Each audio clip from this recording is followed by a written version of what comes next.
ఇక హైదరాబాద్ ఎల్బీ నగర్ లో విషాద ఘటన చోటు చేసుకుంది. అనుమానాస్పద స్థితిలో వివాహిత మృతి చెందింది. దానికి సంబంధించిన బ్రేకింగ్ న్యూస్ చూస్తున్నాం మనం. ఆమె కూతురు మృతి చెందిందంట కూడా తల్లిదండ్రులు కన్నీరు మున్నీరుగా వెలిపిస్తున్నారు. అయితే భర్తే తమ కూతుర్ని చంపేశాడంటూ కూడా ఆమె తల్లి అయితే ఎంతో రోధిస్తున్న ఘటన మనం చూస్తున్నాము. అయితే హైదరాబాద్ ఎల్బీ నగర్ లో జరిగిన విషాద ఘటన ఆలస్యంగా వెలుగులోకి వచ్చింది. అయితే పెళ్లైన 4 నెలల నుంచే తమ కూతుర్ని తమ భర్త వేధిస్తున్నాడంటూ కూడా తల్లి చెప్తున్న దృశ్యాలు మనం చూస్తున్నాము. సో ప్రస్తుతం అయితే పెళ్ళైన దగ్గర నుంచి కూడా తమ కూతుర్ని వేధిస్తున్నారు. సో అనుమానంతోనే తమ కూతుర్ని ఉరేసి చంపేశారంటూ కూడా ఎవరైతే మృతురాలు ఉందో మృతురాలి తల్లి తమ రోదననైతే వినిపిస్తుంది. సో అయితే భర్త రాజశేఖర్ వేధింపుల వల్లే చనిపోయిందంటూ కూడా జాస్మిన్ కుటుంబ సభ్యులు ఆందోళన చెందుతున్నారు. పెళ్ళైనప్పటి నుంచి తమ కూతుర్ని చిత్రహింసలు పెట్టేవాడు, అనుమానం ఉండేది. తమ కూతురు అందంగా ఉండడం వల్లే తమ కూతురిపై అనుమాన పడుతూ కూడా భర్త రాజశేఖర్ రెడ్డి ఘాతకానికి పాల్పడాడంటూ తల్లిదండ్రులు అయితే ఆరోపిస్తున్నారు. ప్రస్తుతం తమ కూతుర్ని జాస్మిన్ కోల్పోవడంతో ఆ కుటుంబంలో విషాద ఛాయలు అలుముకున్నాయి. తమ తల్లిదండ్రులు అయితే తమ అల్లుడే రాజశేఖర్ తమ కూతుర్ని చంపేశాడు, పెళ్ళైన 4 నెలల నుంచే తమ కూతుర్ని చిత్రహింసలు పెట్టేవాడు, అయినా ఎన్నిసార్లు మేము సర్ది చెప్పినా పెద్దల సమక్షంలో కూడా ఈ గొడవ తీసుకొచ్చి ఇరువురిని సముదాయించినా కూడా మళ్ళీ ఇంటికి వెళ్ళిన తర్వాత మళ్ళీ గొడవలు స్టార్ట్ చేసేవాడంటూ కూడా ఆ జాస్మిన్ తల్లి అయితే చెప్పుకొస్తూ కన్నీటి పర్యంతమయ్యారు. సో ప్రస్తుతం తమ కూతుర్ని కోల్పోయినందుకు కూడా కన్నీటి పర్యంతమవుతున్నారు జాస్మిన్ తల్లిదండ్రులు. సో అయితే అల్లుడు ఎవరైతే ఉన్నారో రాజశేఖర్ రెడ్డి తని ఇదంతా చేశారో, సో తన చిత్రహింసలు తట్టుకోలేకే ఒక పక్కనైతే వరకట్న వేధింపులు, మరో పక్కనైతే తమ కూతురిపై అనుమానంతో కూడా రోజు టార్చర్ చేసేవాడంటూ ఇది తట్టుకోలేకే తమ కూతుర్ని చంపేశారంటూ కూడా తమ తల్లిదండ్రులు అయితే ఆరోపిస్తున్నారు.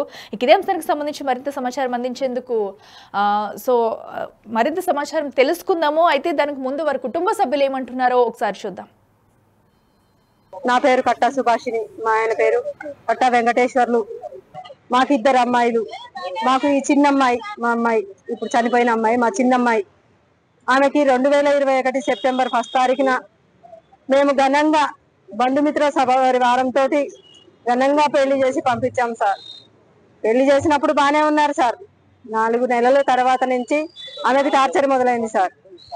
ఏ రకంగా అంటే అన్ని రకాలుగా అన్ని వైపుల నుంచి ఒత్తిడి తీసుకొచ్చి మా అమ్మాయిని బాగా టార్చర్ పెట్టారు సార్. డబ్బుల కోసం బాగా ఇబ్బందులు పెట్టారు సార్ మా అమ్మాయిని. మా అమ్మాయి తట్టుకోలేక పోయిన సంవత్సరం 2 సంవత్సరాల బ్యాగ్ కూడా బాగా కొట్టాడు సార్. విపరీతంగా కొట్టి లేవలేకుండా చేస్తే బాగు చేయించుకున్నాను సార్. బాగు చేయించుకున్నాక మళ్ళీ వచ్చాడు తీసుకెళ్ళడానికి. వస్తే అట్లా కాదు, మీ పెద్ద మనుషుల్ని తీసుకొని రా అంటే పెద్ద మనుషుల్ని తీసుకొని వచ్చారు సార్. పెద్ద మనుషుల్ని తీసుకొని వచ్చినా వాళ్ళు లేడీస్ని తీసుకొని వస్తే మేము లేడీస్ని తీసుకొని వస్తే పంపించము, పెద్ద మనుషులు కావాలి అంటే వాళ్ళ పెద్ద మనుషుల్ని కూడా పట్టుకొని వచ్చారు సార్. మాట్లాడి చెప్పారు, మేమేమి చేయము, మేమేమి ఇది చేయము, మిమ్మల్ని మీ అమ్మాయిని మా అమ్మాయి లాగా చూసుకుంటామని వాళ్ళు తీసుకెళ్లారు సార్. అంతటితోటి బాగానే ఉంది. తీసుకెళ్లిన నెక్స్ట్ డే నుంచి మళ్ళీ టార్చర్ మొదలు సార్. తెల్లవారు ఇవాళ తీసుకెళ్ళిండు, నైట్ వాళ్ళు వచ్చేసరికే 10 అయింది.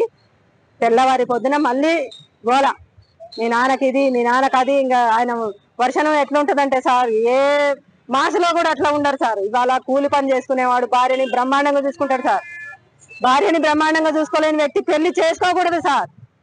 ఒకటే ఎందుకు వేధిస్తున్నాడు? మా అమ్మాయి ముద్దుగా ఉంటది, అందంగా ఉంటది, వాడికి అనుమానం. ఆమె ఇంట్లో కాలు బయట పెట్టదండి. ఇంట్లో ఉన్న కాలు బయట పెట్టదు. బయట సెల్లార్లో కూర్చున్నా కూడా ఆయనకి నచ్చదు.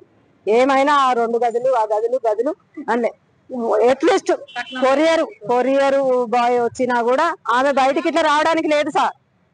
అది నేను ప్రత్యక్షంగా చూశాను సార్. మేము ఇచ్చే బోడీ డబ్బులకి ఇంకా దానికి ఇంకోటి మీరు యాడ్ చేసుకోవచ్చు సార్. ఆ పదం నేను మాట్లాడలేదు. నేను మాట్లాడితే బాగోదు సార్. మేము సూసైడ్ నోట్ అలాంటి ఏం లేవండి. మా అమ్మాయి సార్ పోయిన సంవత్సరం ఇట్లనే చేస్తే మాట్లాడి తీసుకొచ్చారు. మళ్ళీ సెప్టెంబర్ లో మళ్ళీ ఇది రిపీట్ అయింది. మా అమ్మాయి గాయాలతో మా ఇంటికి వచ్చింది. మేము ఖమ్మం ఉమెన్ పోలీస్ లో మేము కేసు పెట్టాము. కేసు పెడితే వాళ్ళు అన్నారు కౌన్సిలింగ్ ఇస్తారమ్మా, 4 కౌన్సిలింగ్ ఇచ్చినాక అన్ని సర్దుకుంటే చూద్దాం, లేకుంటే లేదు అని చెప్పారు సార్. 4 సార్లు కౌన్సిలింగ్ చేశారు. పెద్ద మనుషులు తీసుకొని వచ్చారు.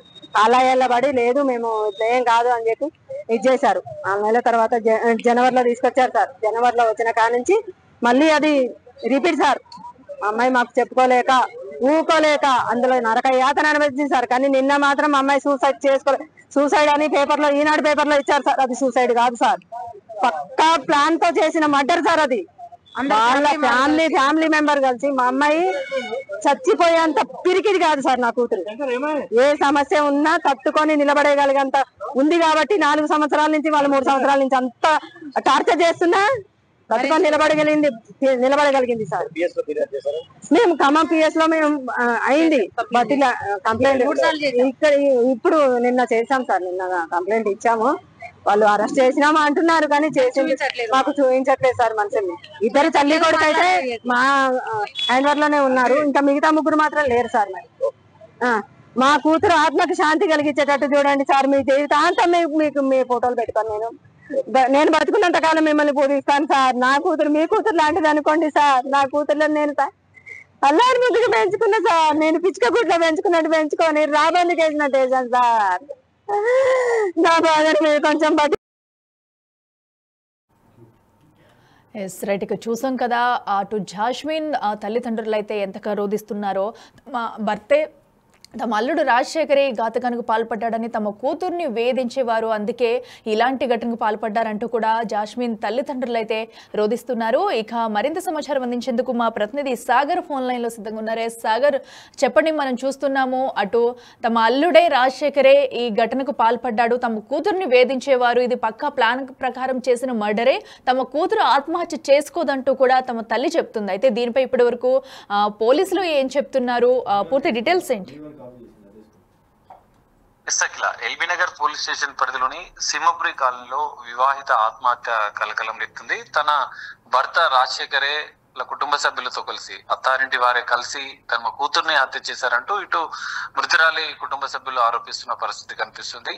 అయితే 3 సంవత్సరాల క్రితం వీరికి ఖమ్మంకి చెందినటువంటి జాస్మిన్ రాజశేఖర్లకు వివాహం జరిగింది. రాజశేఖర్ సాఫ్ట్వేర్ గా ఉద్యోగం చేస్తున్నట్లుగా కూడా తెలుస్తుంది. అయితే పెళ్లైన కొద్ది రోజుల నుంచి తరచూ అనుమానంతో వేధింపులకు గురి చేస్తున్నట్లుగా కూడా ఇటు తల్లిదండ్రులు చెప్తున్న పరిస్థితి. అప్పటికి గతంలో ఈ గొడవలు జరిగిన సందర్భంలో కూడా పెద్ద మనుషుల సమక్షంలో, అటు కుటుంబ సభ్యుల సమక్షంలో కూడా అనేక మార్లు కూర్చొని మాట్లాడుకున్నట్లుగా కూడా తెలుస్తుంది. అయితే ఈ వేధింపులు భరించలేకనే జాస్మిన్ కొద్ది రోజుల క్రితం తాజాగా ఖమ్మం ఉమెన్ పోలీస్ స్టేషన్ లో కూడా ఫిర్యాదు చేసింది భర్త రాజశేఖర్ పైన. సో ఫిర్యాదు చేసిన అనంతరం కూడా ఉమెన్ పోలీస్ సంబంధించిన వారు, భరోసా సంబంధించిన వారు కూడా కౌన్సిలింగ్ చేసి 2 సార్లు కౌన్సిలింగ్ చేసిన అనంతరం కూడా మరోసారి వీరు కుటుంబ సభ్యులందరూ కలిసి మాట్లాడుకుని ఇప్పటి నుంచి నాదే మిస్టేక్ అయింది, ఇప్పటి నుంచి నేను అలా ఉండనని చెప్పి వాళ్ళందరి సమక్షంలో మళ్ళీ భార్యని తీసుకుని వెళ్ళి అంటే యథావిధిగా ఉంటున్నట్లుగా కూడా తెలుస్తుంది. అయితే తీసుకొని వెళ్ళిన అనంతరం కూడా అందరూ మంచిగానే ఉంటామని చెప్పి భావించారు. కానీ అదే వేధింపులు కొనసాగుతున్నాయి. అనుమానంతో భార్యను అనేక రకాలుగా వేధింపులకు గురి చేస్తున్నాడు. సో ఈ వేధింపుల వల్లనే తన కూతుర్ని వీళ్ళంతా కలిసి రాజశేఖర్ తో పాటుగా, భర్త రాజశేఖర్ తో పాటుగా వారి కుటుంబ సభ్యులు, రాజశేఖర్ సోదరుడు, అత్తింటి వారంతా కలిసి కూడా